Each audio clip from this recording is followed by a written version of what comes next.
Today, we are diving deep into a number that, frankly, just screams unsustainable. For American workers, for employers, it's $27,000. That's right, a huge number. Yeah, that's the new average annual premium for family health insurance coverage right here in the U.S. for 2025. And look, this isn't some abstract figure.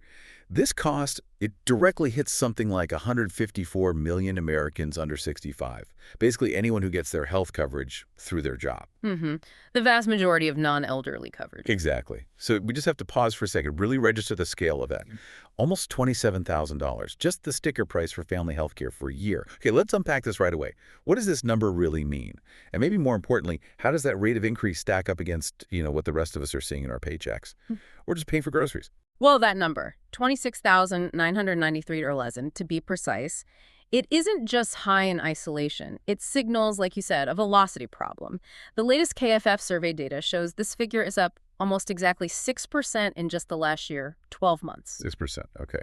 And the real concern here is that this isn't just a one-off blip. It's part of a pattern, a trend that's really widening the gap between healthcare costs and the rest of the economy.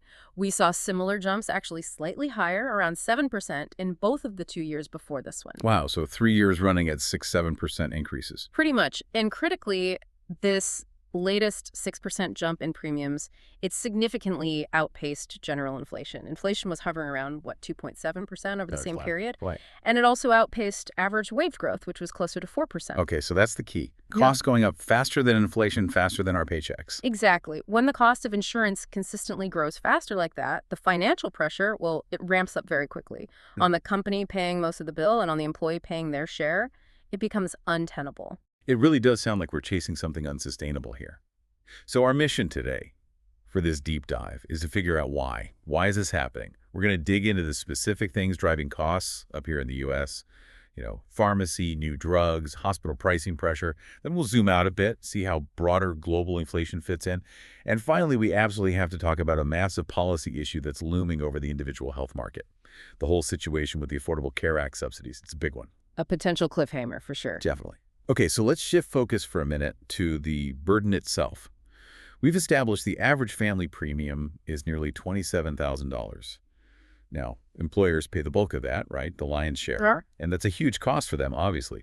But how much of that $27,000 is the worker, maybe the person listening right now, actually paying directly out of their own paycheck? Just for the premium. Yeah, the worker contribution is, it's substantial. For that family coverage we're talking about, workers are paying, on average, $6,850 a year. Wow, almost $7,000. Right out of their paychecks, just for the premium share. The employer covers the rest, which is, roughly $20,000.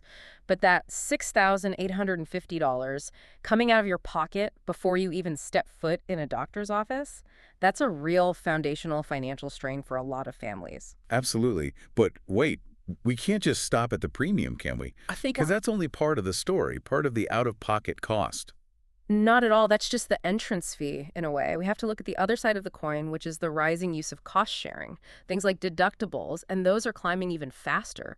So for workers who have single coverage just for themselves, the average annual deductible is now $1,886. Yeah, almost $1,900. And that's up from $1,773 just last year. If you look back just to 2020, it's a 17% rise. 17% since 2020 on the deductible. Yeah. It's the clearest example of cost shifting you can find, moving that initial financial risk from the insurer or the employer plan directly onto the patient. And the data shows this burden isn't spread evenly. That's a really important point. If you happen to work for a smaller company, you get hit much harder by these deductibles than if you're at some giant corporation. Oh, the disparity is dramatic. Workers at small firms, and here they define that as companies with fewer than 200 employees, they face deductibles that are way higher. The average is $2,631. $2,600. Compare that to large firms where the average deductible is $670. So that small firm worker, they're carrying almost an extra $1,000 in potential out-of-pocket costs before their insurance really starts paying significantly. That's huge. And it gets worse. More than half, 53% of covered workers at these smaller companies now face an annual deductible of at least $2,000. A deductible over $2,600 for someone at a small company. I mean, that's life-altering money for many people. That's easily the difference between, say, getting something checked out early versus putting it off, hoping it goes away, until it becomes a real emergency you just can't ignore anymore. That's the real-world impact, absolutely. And this is all happening while we continue to see more people enrolling in high-deductible health plans, or HDHPs. Nearly 3 out of every 10 covered workers, 29%, are now in one of these plans, the kind that often qualifies you for a health savings account, an HSA. Right. The HSA-eligible plans. So when you put these trends together, more people in high-deductible plans, plus the premiums are rising and the deductibles themselves are rising, it creates what the KFF report very accurately calls a double whammy for the worker. Double whammy. That Yeah. sounds about right. You pay more every single month just for the privilege of having coverage, and then when you actually need care, you have to shell out significantly more money out of pocket before that plan provides substantial help. Okay, so that tells us the initial ways employers try to control costs often feel more like they're just shifting costs onto employees. So let's pivot. Let's get to the root cause. When employers are actually asked about that rising $27,000 price tag, what are they pointing to? What specific things are they citing as the main pressures driving these costs up? What's the why behind this relentless inflation? Well, for the large firms, their answers are pretty focused. They really point fingers in a few key directions. Number one, prescription drug prices. That's cited by 36% of these large firms as contributing a great deal to cost increases. Okay, drugs are number one. What else? Following pretty closely behind is the cost of managing chronic diseases. That's cited by 30%. And then just higher utilization, people using more healthcare services overall, that's 26%. Hospital prices actually came in fourth on their list, cited by 22% of these large employers. So it shows they're seeing pressure from multiple angles. Okay, prescription drugs at the top. And I imagine within that category, well, here's where it gets really interesting, right? Specialty drugs. You basically can't talk about rising drug costs in 2025 without spending some time on the impact of the GLP-1 class. You know, the high-cost weight management drugs like Wegovy, Ozempic for weight loss, Mounjaro. The data seems to suggest these drugs are sending a real shockwave through employer health plans. Oh, they absolutely are. There's no question. I mean, these anti-obesity medications, they're clinically effective. People want them, but they come with a really significant price tag, and the demand is just enormous. So coverage is spreading fast, especially among the biggest companies. Overall, 19% of all large firms now cover GLP-1s specifically for weight loss. 19% overall. But get this. Among the really big firms, we're talking companies with 5,000 or more workers, that number jumps dramatically to 43%. 43%. Wow, that's up hugely from last year, was it? Significantly. It was just 28% in 2024. So a huge jump in coverage by the largest employers in just 1 year. Okay, that jump is massive. But here's the thing that gets me. The reports say the cost has exceeded expectations for many employers. I mean, wasn't the high demand for a really effective drug, one that treats a widespread issue like obesity, kind of predictable? Does this suggest employers just dramatically underestimated how many people would want it? Or is the pricing itself just that hard to pin down? It's probably a bit of both, honestly. And that's exactly why you're seeing so much anxiety among these large employers right now. They're caught between wanting to offer a benefit that works, that employees want, but it costs a fortune. The data shows that the majority, 59% of those really big employers offering these drugs for weight loss, say the actual cost has exceeded what they budgeted or expected. Almost 60% were surprised by the cost. Yeah. And 2/3 of them, 66%, report that these GLP-1 drugs have had a significant impact on their plan's total prescription drug spending. Not just on the weight loss drug category, but the whole pharmacy budget. And, when we look at the global data later, this really stands out. In the U.S. market, these high-cost new drugs like GLP-1s get adopted and covered pretty widely, pretty quickly, whereas in many other countries, they use much stricter controls on utilization, on pricing, to limit access or manage that price point. That difference helps explain why our overall pharmacy costs tend to be higher here. So if they're getting surprised by the cost, what are they doing about it? How are they trying to manage this surge, short of just saying, nope, we're not covering it and risking losing employees? Well, the main focus right now is on managing utilization, putting controls in place. They're implementing restrictions designed to try and make sure the medication is used effectively, hopefully for sustained benefit, not just, short-term weight loss that comes right back. Like what kind of restrictions? For example, about 34% of the large firms that offer these drugs for weight loss now require people to also meet with, say, a registered dietitian, maybe a therapist, or they have to participate in some kind of structured lifestyle management program for the drugs to actually be covered. Ah, okay. Trying to tie it to broader health changes. Exactly. The goal is to maximize the health outcome while trying desperately to get a handle on the massive expense. Okay, so that's the drug piece. Moving beyond the pharmacy counter, let's look at the other big cost driver employers mentioned. Hospitals and providers. They've been under their own inflationary pressures, right? And as those multi-year contracts they have with insurers expire, they're looking to make up ground. That's precisely it. Healthcare providers, hospitals especially, are dealing with intense pressures that have driven up their own costs. Yeah. Everything from labor nurses, techs, to basic medical supplies, everything got more expensive. They're also dealing with lingering labor shortages in some areas, and frankly, in some cases, they're trying to recover revenues they lost during the pandemic shutdowns. Right. So as their contracts with insurance companies come up for renewal, these often run for 3, maybe 5 years. Hospitals are negotiating much more aggressively. They're pushing for significantly higher prices per service, higher unit prices, and that feeds directly into the higher premiums we're seeing. It's a big part of the medical trend.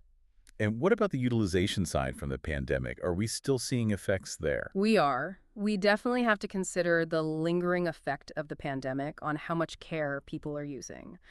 We're seeing a measurable increase in services, partly because of delayed care. People who put off routine screenings or maybe managing their chronic conditions during the lockdowns or even in the early post-pandemic years. They're now showing up sicker with more complex problems because those conditions progressed untreated. And that means more expensive care. That makes sense. And one specific COVID after effect that gets cited is the whole issue of nurse burnout.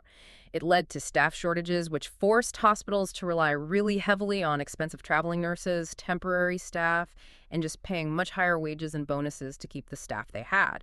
All of those increased hospital expenses significantly, and ultimately, those costs get passed on to the payers, like employer health plans. Okay, so we have drug costs, especially GLP-1s. We have hospital costs going up due to labor and catching up. And you mentioned chronic disease as a major employer concern. What specific conditions are driving costs there? I know cancer is always a big one in the U.S. Yeah, cancer treatment is a huge driver. It contributes something like 30% of medical costs overall in the U.S., and we've seen really significant double-digit cost growth there, and also increased severity over the last few years. This seems especially true for cancers that we have screenings for, like breast cancer and colon cancer. The thinking is that deferred preventative care during the pandemic likely meant fewer people got screened early. So cancers are being caught later. Exactly. Caught at later stages, which requires much more extensive and vastly more expensive treatments and interventions. Okay. And the second major area, which I know we see popping up in the global data too, is mental and behavioral health. Utilization there seems to be way up. It really is. Globally, claims for mental and behavioral disorders are still the fastest growing conditions by incidence over the last 18 months or so. That's reported by almost half, 48% of insurers worldwide. But in the U.S., the numbers are truly staggering. If you look at the utilization of inpatient behavioral health services, so hospital stays for mental health or substance use, those claims were up nearly 80%. 80 between January 2023 and December 2024. Wait, hang on. An 80% jump in inpatient behavioral health use in less than 2 years? Right. That's massive. That's not just a trend. That feels like a fundamental societal shift in needs or willingness to seek care being absorbed directly by health plans. It must be driving costs significantly. Immensely. And outpatient claims saw a big jump too, around 40% over that same period. So huge increases across the board in mental health service use. Wow. Okay. What else is contributing on the chronic condition or high utilization front? Another area that contributes strongly, especially here in the Americas, is musculoskeletal issues. Think back pain, joint problems, things like that. These consistently remain a top condition, both by how common they are and how much they cost to treat. This is likely driven by a couple of key factors. Our aging population, just naturally having more wear and tear, and also changes in lifestyle, more sedentary jobs, more long-term remote work setups. Right. The work from home back. Pretty much. And these issues often require expensive interventions, physical therapy, pain management, sometimes specialized procedures or surgeries. It all adds up. Okay, so we've clearly laid out these specific U.S. pressures, the GLP-1 drug boom, hospital wage inflation, pushing prices, the catch-up from delayed care and chronic disease and mental health, all conspiring to push that average family premium towards $27,000. Now, let's broaden the lens. Let's place this U.S. trend within the context of the worldwide surge in medical costs. Is this level of inflation, this pain, is it a uniquely American problem, or is this happening everywhere? Oh, it's absolutely a global phenomenon, no question. Though the magnitude and the specific underlying economic drivers, those do vary quite a bit country by country. The WTW Global Medical Trends Survey gives us a good picture here. Yeah. It shows that global medical costs are projected to stay high. The average rate worldwide is forecast at 10.4% for 2025. Over 10% globally. Yes, and that means we're looking at double-digit growth continuing for the third year in a row, on average, around the world. And the U.S. Is our rate higher or lower than that global average? The gross trend rate projected specifically for the United States is actually right around that mark, projected at 10.2% for 2025, which of course feeds into the high overall projection for the North America region. Okay, so for North America specifically, what's the regional trend look like? For North America as a whole, the medical trend is projected to tick up slightly from 8.1% in 2024 to 8.7% projected for 2025. And the expectation is that this high trend is going to stick around. 64% of insurers globally think medical trends will be higher or even significantly higher over the next 3 years. So the consensus is this isn't just some temporary post-pandemic blip that's going to fade away. No, not at all. The feeling is that high medical cost growth is now structural. It's baked into the system for the foreseeable future. Okay, this brings us back to something you touched on earlier. The difference between how much we use utilization versus how much each thing costs, unit cost.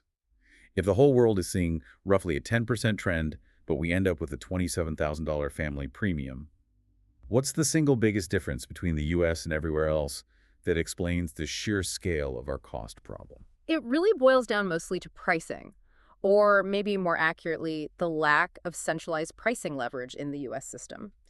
Globally, insurers are kind of divided on whether the cost increases are coming more from higher prices per service or just people using more services. Yeah. About 41% worldwide think the rise is roughly an equal split between the two.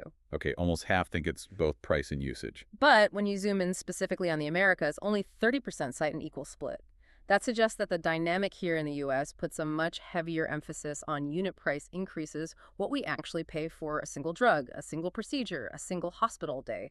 It seems to be a stronger driver here than utilization alone compared to the rest of the world. So we might have similar issues with people needing more care globally, but our payment system allows for prices, especially for new tech and drugs, that just wouldn't fly in most other developed countries. That's a fair summary, yes. The price component seems disproportionately high in the U.S. mix. Okay, let's quickly touch on those key cost drivers worldwide then, because seeing what's common across the globe helps us understand the structural pressures everyone's facing, even if they manifest differently here. Absolutely. So the top external factor driving costs up globally, it's the cost of new medical technologies. That's cited by 69% of insurers around the world. UTech, okay. And interestingly, in the Americas, it's the most cited driver by far.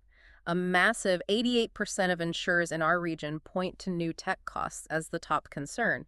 This is driven by, the demand for the latest cutting-edge treatments, but also the huge R&D costs associated with developing them. What else is big globally? Another really significant global driver is the strain on public healthcare systems. 57% of insurers globally cite the decline in either the quality or the funding available for public healthcare.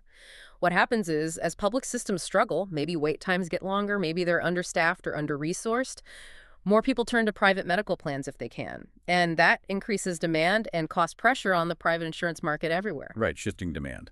And pharmacy costs. Even setting aside the specific GLP-1 explosion here, are drug costs still a big factor worldwide? Oh, definitely.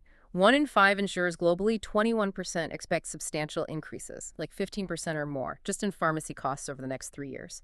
And specifically in the Americas, advancements in pharmaceuticals are cited by 55% of insurers as a significant factor pushing costs up. So yes, innovative, often life-saving drugs are becoming available everywhere, but they come with a hefty price tag almost universally. Okay. And lastly, we talked about utilization being high here in the U.S., but is there an issue globally with, unnecessary care, provider behavior driving costs? Yes, and this seems to be a growing concern. It's a massive shift, actually. Globally, 72% of insurers report that overuse or misuse of care, driven by practitioners recommending too many services, is a key factor. 72%, wow, that's high. And that figure is up sharply. It was only 59% reporting that in 2023. So a big jump in concern about over-recommendation. This includes things like over-prescribing medications, ordering too many diagnostic tests, recommending procedures that might not be strictly necessary. It's seen as a significant contributor to cost inflation worldwide. Okay, that global context really helps. It reinforces that, yes, the U.S. is dealing with some fundamental structural cost issues that exist elsewhere, but they seem to be amplified here by our unique pricing environment and delivery system. Hence, that stunning $27,000 average family premium. Now, we absolutely have to shift gears. We've been mostly talking about the employer-sponsored world, which, while expensive, is relatively stable. But we need to turn to the individual marketplace, the ACA exchanges, because that market is facing a massive and very immediate policy cliffhanger that could genuinely destabilize a huge part of the system. This is such a critical point for listeners to understand because it really does have implications for overall market stability. We're talking about the Affordable Care Act, the ACA, and specifically the enhanced premium tax credits. These are the subsidies that help people afford coverage on the marketplaces. They were boosted back in 2021 and then extended by the Inflation Reduction Act. But right now, they are set to expire, just go away at the end of 2025. And these enhanced credits, they're basically the main reason enrollment in the ACA marketplace has just exploded, right? It more than doubled since 2021, went from about 11 million people up to over 24 million now. They made coverage actually affordable for millions of middle-income folks who didn't qualify for much help before. Precisely. They were hugely impactful. So if Congress doesn't act, if they just let these enhanced tax credits expire, the financial hit for people getting subsidies will be dramatic and immediate. KFF has estimated that the average annual premium payment the person actually pays after the subsidy for these subsidized enrollees will more than double. More than double. Overnight. A shocking 114% increase on average, going from about 888 dates a year out of pocket in 2025 up to $1,904 in 2026. Wow. That is just brutal. Doubling the premium payment for millions of people in a single year, Yeah. that fundamentally changes whether they can afford coverage at all. And I remember seeing the impact is even worse for certain groups, like older people with middle incomes. Yes, the impact is particularly severe for older middle-income individuals and families who currently benefit from a rule that caps their premium contribution at 8.5% of their income. That cap goes away if the enhanced subsidies expire. Let's use a concrete example from the source material because it really drives it home. Imagine a couple, both 60 years old, making $85,000 a year. That puts them just over 400% of the federal poverty level. Okay. Middle income near retirement. Right. If these subsidies expire, their yearly premium payments are projected to skyrocket by over $22,600 in 2026. $22,000 more. Yes, that would push the cost of their benchmark silver plan to about a quarter of their entire annual income, up from the 8.5% cap they pay now. I mean, that's just an impossible jump for most households to absorb. A quarter of your income just for health insurance premiums. Unbelievable. Why is the projected jump so much higher now than maybe people were thinking even a year ago? Well, it's kind of a perfect storm, unfortunately. It's twofold. First, there were some technical changes finalized by the Trump administration back in 2024 related to how the tax credits are calculated. These changes, part of the marketplace integrity and affordability rule, basically result in higher required contributions for people starting in 2026, independent of the subsidy expiration. Okay, so a calculation change makes it worse. And then second, layered on top of that policy change, insurers are already proposing really large rate hikes for 2026 anyway. The median proposed increase is around 18%. That's fueled by all the rising healthcare cost trends we've already talked about, plus just the general uncertainty around whether these subsidies will continue or not. Wow. So it's a policy change hitting at the same time as underlying costs are already soaring. That confluence makes the potential macro impact, the effect on the whole system, kind of terrifying. What happens to the number of insured people if Congress doesn't act? Well, the Centers for Medicare and Medicaid Services, CMS, they've projected that letting these subsidies expire will directly cause about 4.7 million people who buy their own insurance to drop coverage in 2026. Nearly 5 million people losing coverage. Yeah. Now, CMS forecasts this might counterintuitively lead to a period of slower overall spending growth in private health insurance because fewer people are covered. But as PwC points out, there's a huge potential downside to that. This sudden loss of millions of generally younger, healthier, working-age people from the marketplace insurance pool. It could easily cause what's called adverse selection. The people left in the pool are, on average, sicker and more expensive to cover. Right, which drives up premiums even further for everyone who remains. Exactly. It could create a spiral of rising costs for those still in the individual market, including those who might still get some smaller, regular subsidies. Okay, so let's try to connect these two worlds. We have the employer system grappling with these $27,000 premiums and relentless cost inflation. And then we have the individual market facing this potential policy-driven catastrophe that could double costs for millions and push many out entirely. How does that instability in the individual market potentially affect the big employer plans? Are they sort of isolated from that chaos, or does it circle back and hit corporate budgets eventually? Oh, they are definitely not isolated. You really can't separate them entirely. The financial stability of the whole U.S. health system is pretty interconnected. Think about it. If millions lose their ACA coverage, what happens? Often they delay getting necessary care until things get really bad, and then they end up in the emergency room, often unable to pay. Right, uncompensated care. Exactly. That drives up uncompensated care costs for hospitals.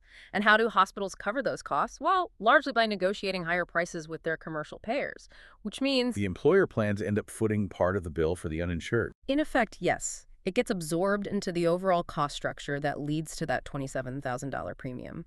So employers are definitely watching this ACA situation closely, and they're certainly not just sitting back and absorbing their own cost increases anymore either. They're projecting cost growth of something like 9.1% before they make any plan changes for 2026. And that level is just widely seen as unsustainable year after year. So we're seeing a real shift toward considering what the WTWSHRM data calls bold disruptive changes. Okay, bold disruptive changes. Yeah. That sounds significant. But I bet the first, most immediate, and maybe most painful tactic for employees is still just shifting more costs onto them, right? That's often the short-term lever they pull, yes. Especially for hitting immediate budget targets. 14% of large employers told surveyors it's very likely they'll have to raise employee deductibles or out-of-pocket maximums this year. 14%, very likely. And even more broadly, 95%, almost all employers, reported they'd consider reducing benefits in some way if their costs go up by 4% or more. Given the trend projections we've seen, basically every employer is going to hit that threshold. So cost shifting is definitely still on the table. So more pain for workers, potentially.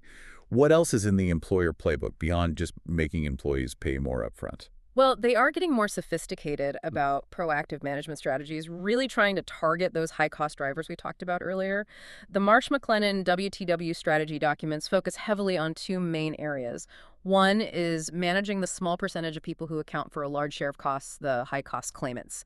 That involves things like identifying them early, using intensive case management, maybe focusing more on employee well-being programs to prevent issues.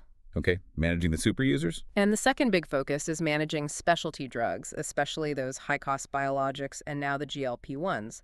This means implementing really strict prior authorization rules, using specialized management programs, and aggressively prioritizing lower-cost alternatives like biosimilars when they become available. Ah, yes, biosimilars. Yeah. Sort of generic versions of complex drugs. And another big area of focus seems to be tackling the middlemen, right? The pharmacy benefit managers, the PBMs. Yes, there's a lot of activity there. For anyone listening who isn't familiar, PBMs, pharmacy benefit managers, are the companies that sit between the health plan, the drug makers, and the pharmacies. They negotiate drug prices, decide which drugs are covered on the formulary, handle claims. They're a huge player in the background. And employers seem increasingly frustrated with them. Massively frustrated. While basic network management is still key, 71% of insurers rely on contracted networks to get fixed rates from providers. There's growing anger about PBM performance, and especially, they're often opaque ways of making money. You're seeing a huge number of employers, 75%, three-quarters, have either recently put their PBM contract out to bid or they plan to soon. Wow, 75% are shopping around. Yeah, and they're specifically looking for more transparent contract structures, things like pass-through pricing, where the employer gets the benefit of negotiated rebates directly, rather than the complex, often hidden spread pricing models that dominated for years. They want to capture savings themselves, especially as more biosimilars hit the market, offering competition to expensive brand-name drugs. Okay, BBM reform is definitely a hot topic. Now, whenever we talk about innovation and trying to control costs in healthcare, the conversation inevitably turns to artificial intelligence, AI. Are employers actually using AI now as a cost management tool, or is it still mostly hype and future hope? It's overwhelmingly still in the future hope category, rather than being a widespread current solution for cost control. While only about 21% of employers say they use AI moderately or extensively in their healthcare programs today, a massive 80% believe it will fundamentally change how healthcare benefits are managed within the next 3 years. 80% see it changing things soon. Where do they see the biggest potential? The biggest opportunities employers identify right now are things like helping employees navigate the complex system, finding the right doctor, understanding their benefits, also providing personalized decision support, and generally just improving the employee experience and communication around their health plan, making it easier to use the benefits they have. So more about navigation and experience than direct cost cutting yet. Mostly, yes. And PwC actually notes a really important caveat here, especially under our current fee-for-service payment model. That's the catch. Well, the current system generally rewards providers for how much care they deliver, the volume of services. AI can definitely boost provider productivity, let them see more patients, run more tests. But if the prices for those services are fixed in contracts, those short-term productivity gains from AI might actually increase overall utilization and therefore increase total costs in the short run, not necessarily reduce the unit cost of care. Ah, so AI makes them more efficient at doing more stuff, which costs more money overall in a fee-for-service world. Potentially, yes. Plus, AI's ability to detect potential issues earlier could also lead to more investigations, maybe some overdiagnosis, which again means more interventions and more spending, at least initially, before maybe longer-term efficiency benefits kick in. It's complex. Okay. This has been an incredibly detailed look. We've really unpacked the forces pushing U.S. healthcare costs up. We've established that the average family premium is now barreling towards $27,000. Driven by that surge in high-cost specialty drugs like the GLP-1s, relentless provider inflation that got worse after the pandemic's labor issues, and this catch-up effect from chronic disease and mental health needs. And all of this is happening against the backdrop of a huge policy crisis, that ACA subsidy expiration looming over the individual market, threatening coverage for millions. Yeah, putting it all together, what it really means is that the core challenge facing the entire U.S. system is sustainability. That's confirmed by the global trends, too, showing high medical cost growth is structural, it's long-term. Remember, 64% of global insurers expect even higher trends ahead. So for U.S. employers footing most of that $27,000 bill, this pressure isn't going away. We should absolutely expect to see continued plan redesigns, probably a higher reliance on shifting costs to employees through higher deductibles and out-of-pocket maximums, and alongside that, a really fierce scramble for any innovative solution that might actually bend the cost curve. Things like pushing hard for transparent PBM reforms, maximizing the use of lower-cost biosimilars, and eventually figuring out how to harness AI effectively, not just for navigation, but for real cost management. Okay, so we want to leave you, the listener, with one final thought to really chew on as you look ahead to the next couple of years. That massive enrollment growth in the ACA marketplace, doubling to 24 million people since 2021. It was almost entirely fueled by those enhanced subsidies, the ones set to expire at the end of 2025. If Congress doesn't act to extend them, millions of people are projected to lose coverage, likely becoming uninsured. That fundamentally destabilizes a huge piece of our healthcare ecosystem. And that instability, that projected surge in the uninsured population, it doesn't just hurt those individuals directly, it increases the financial risk across the entire pool, for everyone. By pushing more people into the system eventually as high-cost, uncompensated care in emergency rooms, that lack of stability in the individual market could very well fuel the next wave of high medical cost trend. It could circle right back to increase the prices and the volatility within the employer-sponsored system we spent most of today analyzing. So the question becomes, what unintended consequences will that potential market collapse have on your own health plan, even if you get it through work? And maybe what's the responsibility, if any, of the employer system in trying to mitigate that broader societal risk? It's a huge question with no easy answers. Definitely food for thought. Thank you so much for joining us for this deep dive.